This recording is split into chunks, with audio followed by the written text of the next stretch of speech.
You have my name in your mouth a lot lately, but I ain't gonna do nothing. I'm standing right here. I'm about to do something. Straight. Like the video in the next 8 seconds or Lars Pants on Far Sullivan will come back tomorrow and eat the Lucha House Party. Wait, why do I kind of want to see that? We talk about the savage moments quite a lot on this channel, and besides the fact that you all seem to enjoy it, it's just a very versatile topic. What exactly does savage mean? Is it a harsh roast? Is it embarrassing someone? Or is it more literal in the sense of savagery with brutal brawls, vicious attacks, and outright crazy shit? Yes. Yes to all. I'm D Wicked from Watch WWE, and here's the 10 most savage WWE moments of 2019. Number 10, The Fiend Attacks. If we were judging based solely on the pure savagery, caveman-esque mentality, I'd have to say Bray Wyatt's new Fiend friend has to rank near the top of the list of absolute savages. He cuts out the lights only to make his ambush that much more terrifying before stuffing his hand down your throat and occasionally twisting that throat in half Hunger Games murder style. Seriously, before the nonsense that was Hell in a Cell, the Fiend was probably legit terrifying to any and all children watching the program, seeing as he fully embraces what it means to just be a raw savage. The Fiend is here! The Fiend is here!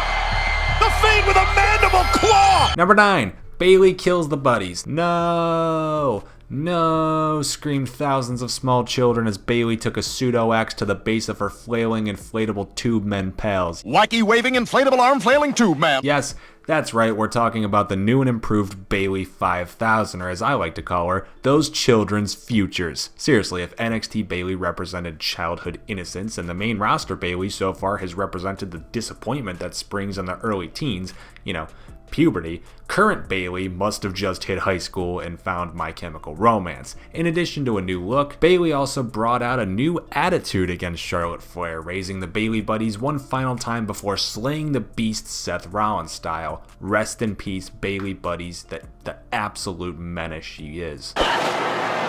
Bayley's slaughtering the inflatable people, her trademark. Number 8, Braun Strowman versus Tyson Fury. Our first entry to have a double savagery meaning, as not only was the brawl between these two undeniably savage as hell, but the fact that this match is even happening in the first place must mean that savages have taken over and killed everyone in charge of WWE, because who in the hell asked for this? Tyson Fury and Cain Velasquez are both getting more TV time than a majority of the actual roster. They legitimately replaced Shane McMahon with UFC fighters, and I don't understand what's happening. I'm just glad we have Wednesdays, to be honest with you. Anyways, yeah, the brawl was pretty good. It was cool. It kind of makes me pissed trying to turn it into a positive, because it's not. Why is Tyson Fury here? But hey, cool brawl. Watch AEW instead.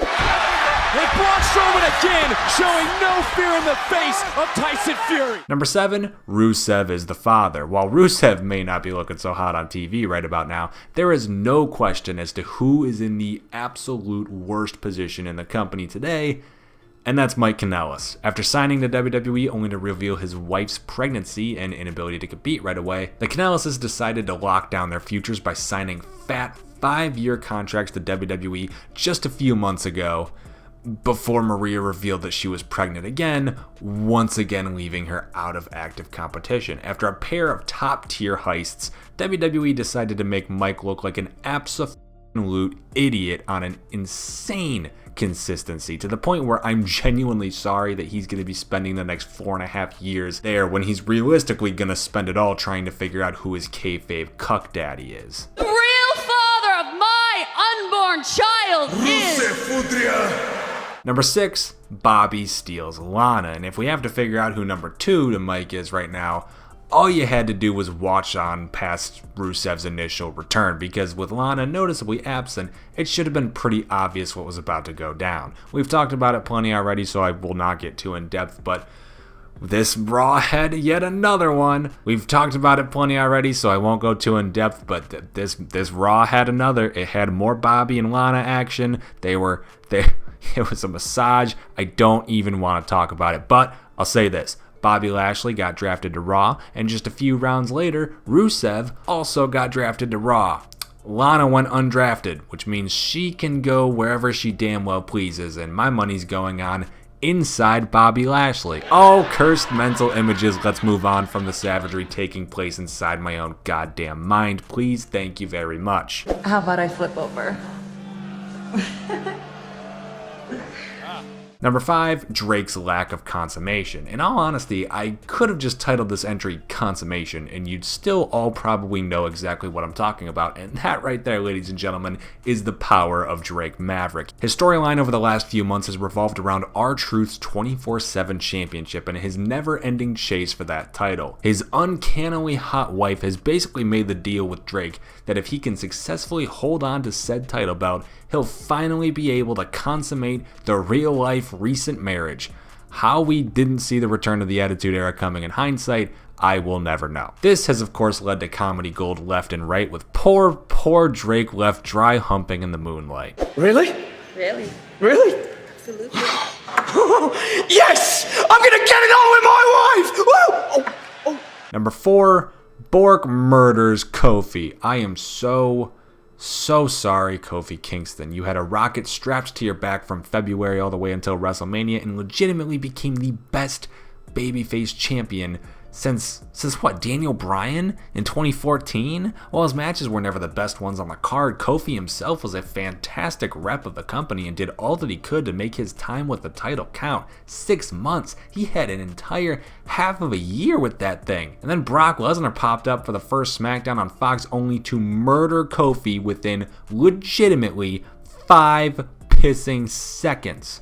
The real savages here, the creative geniuses who had Kofi come out the very next week, completely ignoring the fact that he had just dropped a half-year title reign and fully reverted back to his pancake-throwing, power of positivity old self as if nothing had even happened. It is so depressing that I can say this sentence with honesty, but here is the entire match.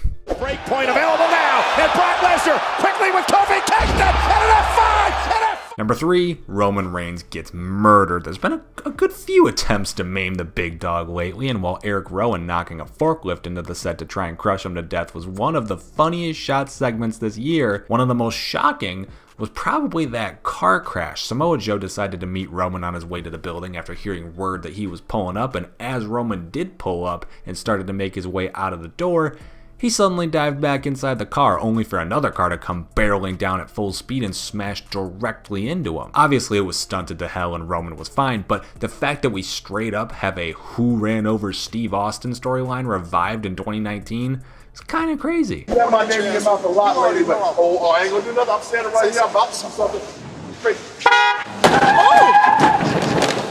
Number 2, The Rock and Man disrespect the King, and no, that is not Lawler coming back out for this video seconds. Instead, we have verbal warfare from your 3 favorite WWE representatives, Dwayne, Beck, and Bayley. Of course, WWE decided to pair up their best mouthpiece with the hottest act in the entire company and let them take shots at their biggest heat magnet. Seriously, that's a template they follow for every single one of their big milestone shows. If you go and look into it, it's very easy cheers and ratings. Despite the simplicity, that doesn't discredit the savagery, with plenty of fun wordplay and the ever-present talk whenever Dwayne makes his rounds to the Blue brand. You don't see Becky Lynch walking around here holding a pair of testicles, do you? But if I did, they'd be a whole lot bigger than yours. And number 1, that Hell in a Cell main event. Okay, so, as terrible as it was, I'd be lying if what I'm about to describe couldn't fully classify under the term savage.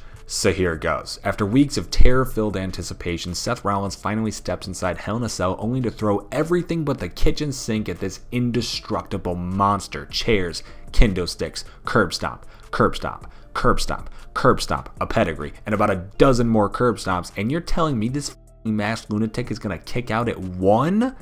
A literal dozen curb stomps after around 15 minutes of prior Hell in a Cell warfare. And you're kicking out at 1?